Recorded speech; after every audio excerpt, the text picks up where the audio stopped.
আব্বু আরেকটু থাকি। অরুণ শান্ত চোখে চায়। ছেলেটা এত ছোচা স্বভাবের কিভাবে হলো? তাদের পরিবারে আর কেউ তো এমন না।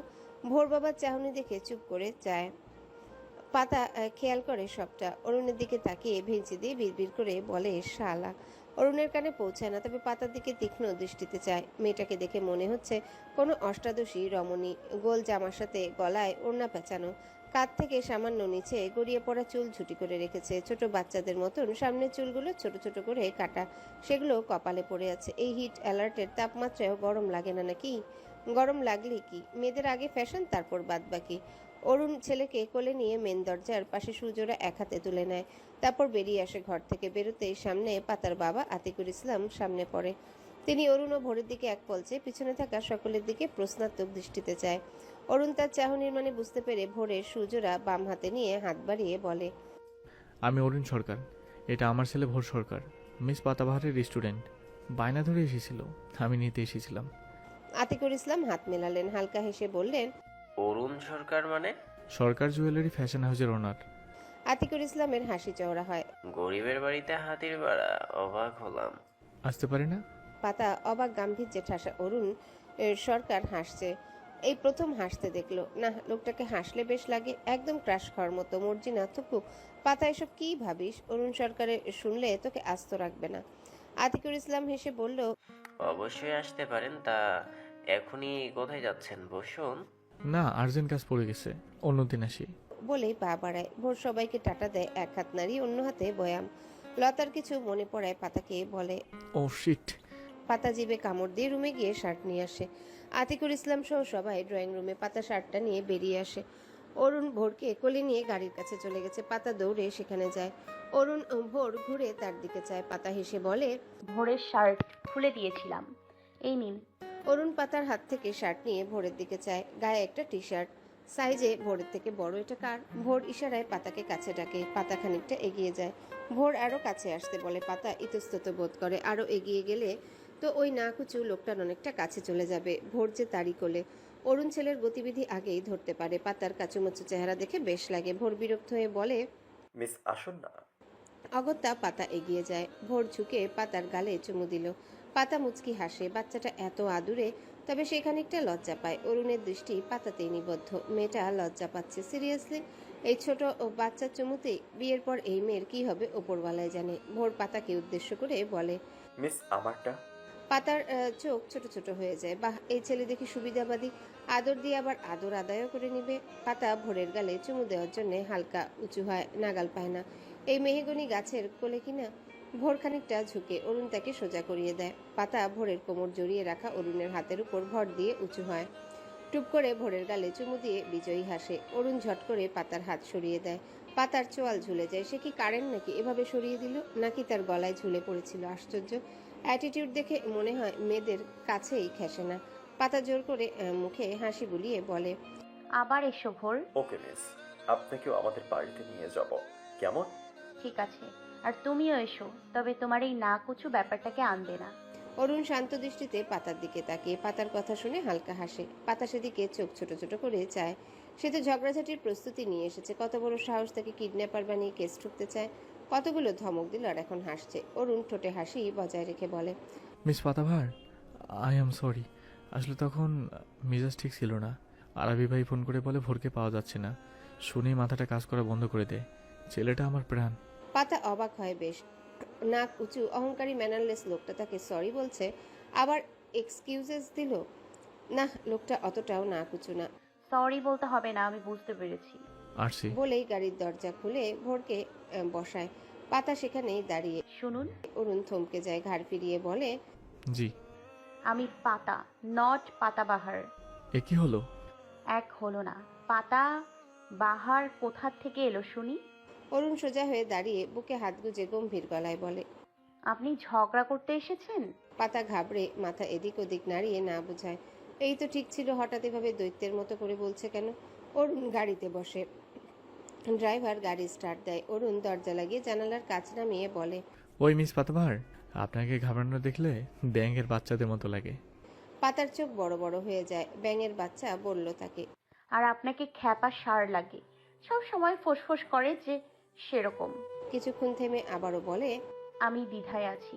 ভোরের মতো মিষ্টি কিউট ছেলে আপনার মতো শাড়ির কি করে হতে পারে? নিশ্চয়ই চুরি করে এনেছেন, তাই না? অরুণ গাড়ি জানালা দিয়ে মুখ বের করে পাতার দিকে চায়। পাতা রেগে আছে, বোঝাই যাচ্ছে। রাগে আর একটু ঘি ঢালতে বলল। মিস পাতাভার ডাকলে কিন্তু বিড়ালের বাচ্চাদের মতো লাগে। গাড়ি শাসা করে চলে যায়। পাতা সেদিকে তাকিয়ে থাকে অপলক। অরুণ জানালা লাগিয়ে ভোরের দিকে চায়। ভোর মিটিমিটি হাসছে। তার তাকানো দেখেই হাসি গায়েব। মুখ কাচুমাচু করে কিউট করে বিড়াল ছানার মতো চেয়ে আছে। অরুণ ভেবেছিল বেশ বড়সড় ধমক দিবে। এভাবে চাইলে ধমক দেওয়া যায়, তবুও অল্প স্বল্প দেবে। চোয়াল শক্ত করে ধমক দিবে তখনই ভোর ঝড়ের গতিতে জড়িয়ে ধরে গালে টপাটপ চুমু খেয়ে বলে, আব্বু, আমার কলেজা। অরুণ বকবে কিভাবে একে? এইভাবে বললে বকা যায়? না, যায় না। সে ছেলেকে বুকে জড়িয়ে মাথায় হাত বুলিয়ে বলে। আব্বুকে বশ করার ভালো পন্থা। ভোর হাসে। মিসের ট্রিক কাজে দিয়েছে তবে। মিস বলেছিল এভাবে আদর করলে তুমি বকবে না। দেখো, তুমি বললে না আই লাভ ইউ আব্বু। ও মিস পাতাভারের বুদ্ধি শিখিয়ে দিয়েছে তোমাকে। আচ্ছা বকবো না, তবে নেক্সট টাইম এমন কিছু করলে আমি অনেক রেগে যাব, বলে দিলাম। ভোর মাথা নাড়ল। অরুণ ছেলের মাথা তুলে গালে মুখে আদর দিয়ে পরনের টি শার্ট খুলে ফেলে। আব্বুর নতুন টি শার্ট ছিল ওই ছেলেটার। ও বলেই গায়ের দাগ দেখে, নেই এলার্জির কোনো চিহ্ন। অরুণ ছেলেকে বলে, আর চুলকেছে? না, তুমি আমাকে সকালে না বলে চলে গেলে কেন? আমি অনেক কষ্ট পেয়েছি। অরুণ ছেলের কথায় হেসে বলে, সরি আব্বু, জরুরি কাজ ছিল, নয়তো যেতাম না। শার্ট এনেছি, গেঞ্জি পরনি, মুজোও পরনি দেখছি। এনজি পাইনি, আর মোজো আমি পারতে পারি না, তাই শুধু শু পরেছি। অরুণ হেসে ছেলেকে আদর করে বলে, সোনা পরে অন্য জুতো পরতে পারতে। ভোর ইনোসেন্ট ভঙ্গিতে চায়। ওটা মাথাতেই আসেনি। অরুণ হেসে ছেলেকে জড়িয়ে ধরে।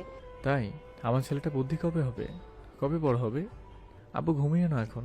মিস পাতাভারের বাড়ি কেমন লাগলো? মেঘাচ্ছন্ন বিকাল। আকাশে মেঘমাল্লার ঘুরে বেড়াচ্ছে সকাল থেকে। হালকা বেগে বাতাস বইছে ধরণীর বুকে। সারি সারি ধানক্ষেত যেন দলীয় নৃত্য পরিবেশন করছে। দলে দলে পাখির ঝাঁক উড়ে বেড়াচ্ছে। ছোট বড় অনেকেই ঘুড়ি গুড্ডি কয়টা উড়াচ্ছে লাটাই হাতে।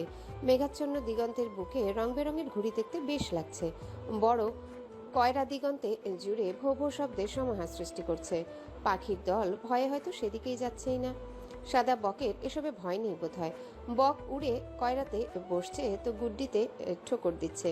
আবার নিচে নেমে ধান খেতে সার বিষ ইত্যাদি সাইনবোর্ডের উপর চুপটি করে বসে আছে মাছের খোঁজে। দেখতে পেলে খপ করে মুখে পুড়ে নিতে দেরি নেই।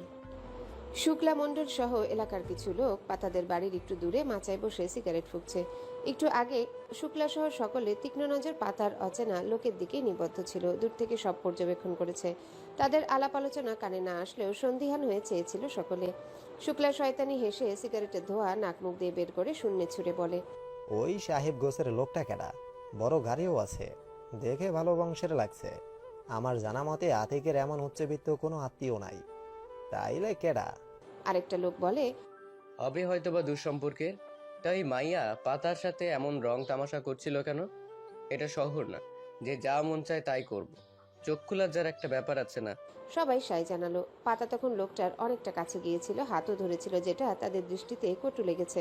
আরেকটা লোক বলল, মেয়েটাকে নম্রভদ্রই মনে হয়, আমরা দূর থেকে দেখেছি তাই হয়তো অমন লেগেছে। আর লোকটা তাদের আত্মীয় হওয়ার চান্স বেশি, ওদের বাড়ি থেকেই বের হলো তো। শুক্লামণ্ডল সিগারেটে শলাকা ফেলে পায়ে পিষলেন।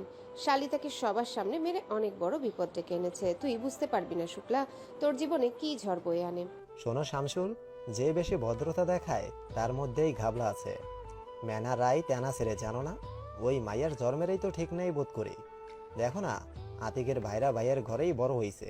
মেয়ে বানাইয়া নিছিল, ফিরাইয়া দিল ক্যা? নিশ্চয়ই কোনো আকাম কুকাম করছিল।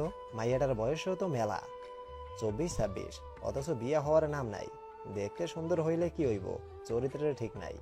শহরে যায় না জানি কি কাম কাজ করে, সত্যি মাস্টারি করে নাকি কারো বিছানা। থাক, সেসব না বলি। সবাই শুক্লার দিকে চায়। একজন চরিত্রহীন লোক অন্যের চরিত্র নিয়ে কথা বলছে। উপস্থিত সকলেরই শুক্লার চরিত্র সম্পর্কে অবহিত, তবে কিছু বলল না। পাতা মেয়েটার দিকেও একটু নজর দিতে হবে। যদি খারাপ কিছু পায় তো সালিশ বসাতে সময় নেবে না।